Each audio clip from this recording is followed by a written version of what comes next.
What's up guys, Brian here, back at it again with another theory video.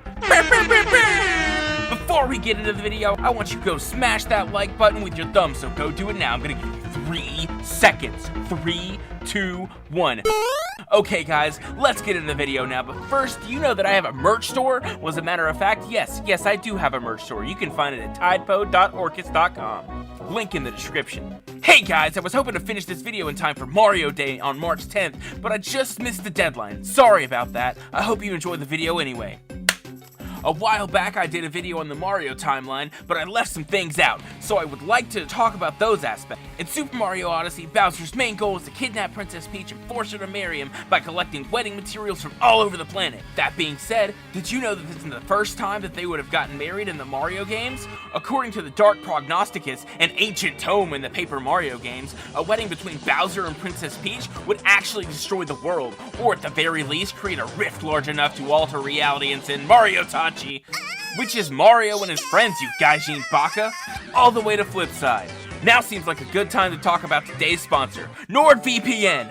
Raid Shadow Legends is one of the fastest growing RPGs out there, and even while playing that on my cheap inferior razors, that's why I choose Dollar Shave Club. They send it right to your door with a perfect amount so you don't have to worry about measuring or for the food to go bad. That's why I choose to buy Diet Coke. You want to live in a yurt? Yurt it up! There, Mario Tachi teams up and uses the power of pixie-like creatures called Pixels to stop Count Bleck and Dimencio and save the day. Pixels is an Adam Sandler movie which has a very good message at the end, and that message is that it's okay to fuck Hubert sometimes. Super Paper Mario is a pretty good game with a compelling story, and it has memorable characters like Francis the Chameleon Weeb, who correctly complains about video games he's never played, the Denizens of the Underwear, which is the Mario equivalent of hell, and finally, the Mysterious Mr. L.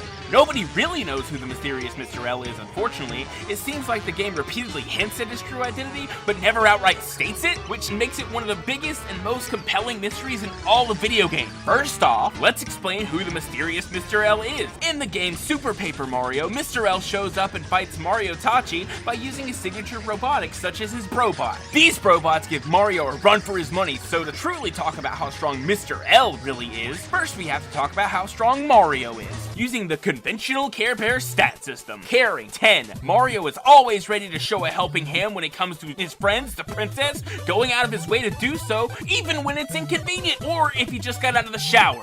Speed 10. Mario can travel at faster than light speed, as demonstrated by him dodging lightning bolts thrown by enemies, or by him transforming into a ball of light by use of Cappy in order to traverse the world at large. Strength 10. In Super Mario World, Mario is seen picking up and lightly tossing away an entire tower. This means if we calculate exactly how heavy that stone tower is, we can easily gauge how strong Mario is in order to lift and toss it so easily. Jump 10. There's a reason they call this guy Jumpman after all, and that's because prior to Mario Bros, he didn't actually have a name yet. Belly Badge 10. Mario can warp reality to his own will, as demonstrated by him destroying a different tower in Super Mario World by erasing it with a broom. This Italian plumber could be as powerful as Thanos if he really wanted to be. Heroism 10. Mario is the most heroic plumber you would probably ever find. The last time I hired a plumber, he didn't do that many heroic things. He just told me to stop flushing TV remotes down the toilet. But what does he know? He's not my real dad. The fuck is this shit?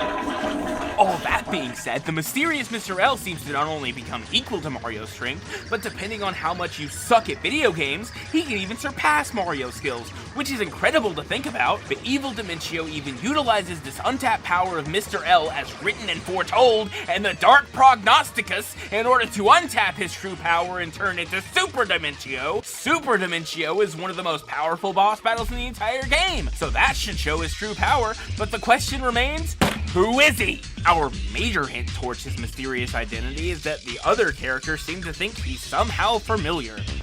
And that's where I come in. I think I finally cracked Nintendo's code to figure out who the Mysterious Mr. L really is. Toadsworth! Think about it. Who do Mario, Princess Peach, and Bowser all know in common? Toadsworth.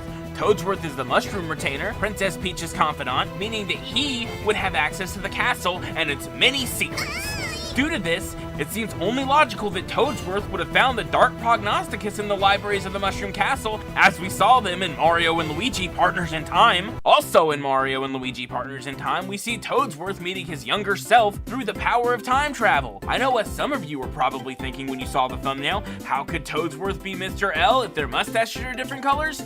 That's where the time travel comes in. You see, Toadsworth spent decades of his life reading and studying the Dark Prognosticus, but he passes that knowledge down to his younger self. It's not just Toadsworth who is Mr. L, it's specifically young Toadsworth. Young Toadsworth and Mr. L actually have the same kind of mustache, so I think that's one point towards this theory, but let's really flush it out. Toadsworth has known the Mario Brothers, Princess Peach, and Bowser since they were all in diapers, so he knows their fighting styles and experience perfectly. Who else but a wise sage would know that Mario likes to jump or that Bowser breathes fire? Due to this intimate knowledge of soon-to-be enemies, he designed his robots to function perfectly against them. Fireproof metallic shielding and the ability to fly through space makes his robots immune to jumping and fire breath, making them perfect for the job. Speaking of his intimate knowledge of his enemies, Toadsworth spent an indeterminate amount of time inside of Bowser during the game Bowser's Inside Story. Most of the other mushroom denizens were probably terrified, but imagine Toadsworth spent this time to learn how Bowser thinks in order to become a better opponent later on, even if the later on would be previously on because he passes that knowledge on to his younger self. But you may be wondering, how does this fit into the Mario timeline that I talked about in that previous video? I mean, it was already confusing enough, and I said previously that Mario and Luigi games weren't canon, and that the Paper Mario games were double not canon. So how could this possibly be canon? Well, let me tell you, I did some more research and I figured it out. All the Mario games are canon, and here's how. All Mario games occur simultaneously. This timeline is going to have one point right here, and that point on the timeline is going to represent every Mario game ever made. This means Mario 64, Mario Kart, Mario Tennis, Mario and Luigi, Mario's Time Machine, and even Mario 64 DS all exist at the same time. But I know what you're thinking. How can Mario exist in all of these places at the same time? The cherry power-up from Mario 3D World.